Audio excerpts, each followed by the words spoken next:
અમારે તો હું કોક મોટર લે ને એવા માણસોને વાત કરવાની હોય. બકુલભાઈ એવી વાત ન કરતા હો. ભોળા દાદા 500 વીઘાના માલિક છે. ઈ આવી જેટલી મોટર હોય ને બધી ખરીદી લે. તું ભાઈ જાને તારે જે કામ હોય ઈ કરી લે. તમે સાયકલ હાંકો, તમારું કામ નહીં મોટર લેવી. તો તમે અહીંયા મોટર લઈને ઉભા રહ્યો. હમણાં ભોળા દાદાને કહું ને પૈસા લઈને જ આવી. હે મમરાબા, ભોળા દાદા પૈસા લઈને મોટર લેવા આવશે તો પૈસા લઈ લેવાના અને કહેવાનું કાઈ તમને સાહેબ ખોપશું. ઈ હાસુ. લ્યો બોલો, આજ મારો માણા મને છેતરી જા. મને કે તમે નવું કેડિયું લઈ લ્યો અને મને બે ત્રણ જોડી કપડા લઈ ગયો. એમ થોડા હું છેતરાવ? હે કેમ લે સાયકલ પાછી લાવ્યો? એ રમકો કે હાલે ન જવું હોય તો સાયકલ લેતો જા એટલે. ઠીક. અને ભલા દાદા એક નવા હમાસા લાવ્યો. હું એ મમરા ભાઈ ને એને મોટર લે વેચનું ચાલુ કર્યું. લે બોલ, મોટર લે વેચનું ચાલુ કર્યું? આપણને તો વાતાય ન કરી. હવે ઈવડાઈ તો એમ કહેતા હતા ભોળા દાદાને હું કેવું, એનું કામ છે મોટર લેવી. હે કેવું કહેતા હતા? હા પછી તો મેં ઈવડાઈને કહી દીધું. મેં કીધું ભોળા દાદા 500 વીઘાના માલિક છે, આવી મોટરો જેટલી હોય ને એટલી લઈ લે. ઈ હારું કર્યું તો એવું કીધું. લે હાલો તો પૈસા લઈ લ્યો, આજ તો મોટર લઈ જ લેવી છે. પૈસા ખિસ્સામાં જ પડ્યા. હાલ તો ઈવડાઈ ક્યાં છે? ઈ આમ રે હાલો. હે ભોળા દાદા એનો માણસ તો આવે. આવે જો ભલે આવતા. એ યા તમે હમણાં મારા માણાને હું કહેતા હતા? હાસુ હતું ઈ કીધું. તમારું કામ નહીં મોટર લેવાનું. હવે તમે ભોળા દાદાને સમજો. હું ભોળા દાદા હું 500 વીઘાના માલિક ભોળા દાદા છું.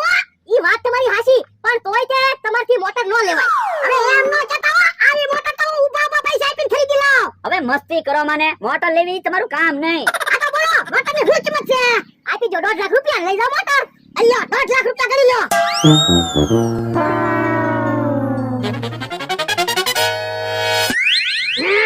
મોટર તો વહી ગઈ.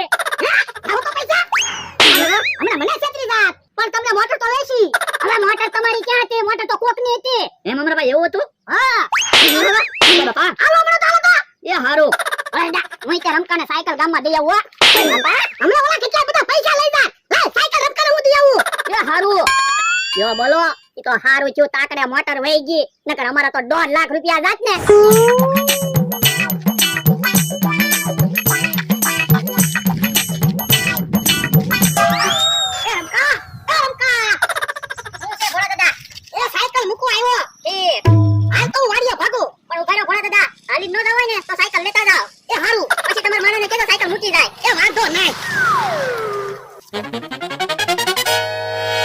તમે જો ભોળા દાદા હાટુ શરબત બનાવ્યું.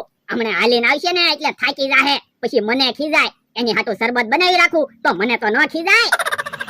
હે ભોળા દાદા કેમ સાયકલ પાછી લાવ્યા? એમકો કે હાલીને ન જવું હોય તો સાયકલ લેતા જાવ. ઠીક. યો શરબત પીવો, તમારી હાટુ શરબત બનાવ્યું. હે શરબત બનાવ્યું? હા મેં કીધું તમે હાલીને આવશો ને તો થાકી જાહો એટલે શરબત બનાવી રાખ્યું.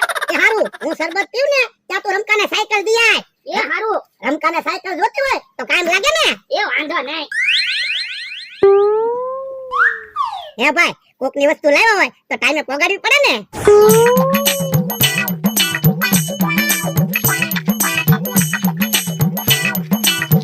એ રમકો ઉભો છે ને, હું આવ્યો તું? એ સાયકલ દેવા આવ્યો. ઠીક. યો તો હું વાડીએ ભાગું, પણ ઉભો રે. હાલી ન જવું હોય તો સાયકલ લેતો જા. એ હારો, કઈ સાયકલ પછી મૂકી જાજે. એ હો. મારો માણા ગયો છે રમકાના ઘરે સાયકલ મૂકવા. ઈ ભલે હાલીને આવતો. હે કેમ લે સાયકલ પાછી લાવ્યો? એ રમકો કે હાલીને ન જવું હોય તો સાયકલ લેતો જાય એટલે. અરે યાર તને સાયકલ મૂકો તો મોકલો તો પછી હાલીને લેવાય ને. પણ રમકાએ મને કીધું કે હાલીને ન જવું હોય તો સાયકલ લેતો જા. તો મારે હું કામ હાલીને આવવું? અરે યાર કોકની સાયકલ થોડી આપણી વાડીએ રખા હે. રમકાને સાયકલ તો પગાડવી જ પડશે, તો પછી હાલીને લેવાય ને. પણ રમકો સામે હાલીને કે હાલીને ન જવું હોય સાયકલ લેતો જા, તો મારે હું કામ હાલીને આવવું? ચોય લ્યો. એ હાસું ઉભા રહ્યો ને. રમકાની સાયકલ એના ઘરે કેમ પગાડવી ને ઈ કાક વિચારવી. ઉભા આ તો 1.5 લાખ રૂપિયા હાથમાં આવેલા ગયા. પણ મોટર વાળા ભાઈ જો ઘડીક નો ભાગ્યાવત ને તો આપણે પૈસા લઈને ભાગી જાત. મોટર વાળા ભાઈ તાકડે મોટર લઈને ભાગી ગયા. તો હું પણ બકુલભાઈ ઈ નો સમજાણું. ભોળા દાદાની ઘડીકમાં મોટર લેવા માની કેમ ગયા? એ મેં એના માણસને કીધું તું ને, તમે સાયકલો હાંકી જાણો, મોટર લેવી તમારું કામ નહીં એટલે. પણ ભોળા દાદાની પાસે તો સાયકલ છે નહીં, તો ભોળા દાદાની મારા પાસે સાયકલ હશે કોની? એલા ગમે ત્યારે સાયકલ મૂકવા જાવું તો એકવાર તો હાલીને નહીં આવવું પડે. પણ રમકો એમ કે હાલીને ન જવું હોય તો સાયકલ લેતા જાવ, તો આપણે હાલીને હું કામ આવવું? આ ઈ હાચું તારું. હે રમકો આવ્યો. આ રમકા ગામમાંથી હાલીને આવ્યો, થાકી ગયો.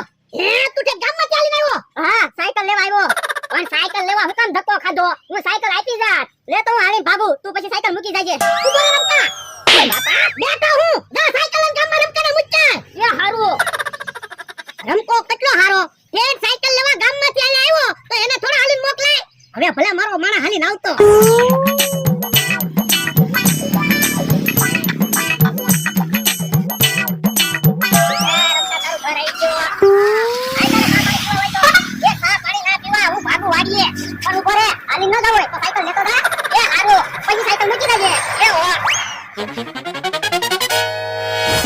હવે મને વિચાર આવ્યો, રમકાને સાયકલ આપી દીધી હોત તો મારા માણાને તો હાલીને ન આવવું પડે. હે કેમ સાયકલ પાછી લાવ્યો? એ રમકો કે હાલીને ન જવું હોય તો સાયકલ લેતો જા, તો પછી સાયકલ લેતો આવ્યો. અરે રમકાને તો સાયકલ પગાડવી જ પડશે ને. તો પણ હાલો ને એક કામ કરવી, એ આપણે બે કૂટર લઈને જાવી, હું કૂટરમાં સાયકલ માથા ઉપર લઈને બેસી જાય અને સાયકલ દઈને વી આવી તો આપણે તો હાલીને ન આવવું પડે. અરે બાપા તો પણ તારે પેલા કહેવાય ને, સવારને સાયકલ મૂકવા જાવી, પાછા લાવી, મૂકવા જાવી, પાછા લાવી, થાકી જા. તો પણ હવે યાદ આવ્યું તો હાલો ને ગાડી લઈને સાયકલ મૂકી આવી. એ હારું હાલ. હાલ સાયકલ લઈને બેસી જા. એ હારું.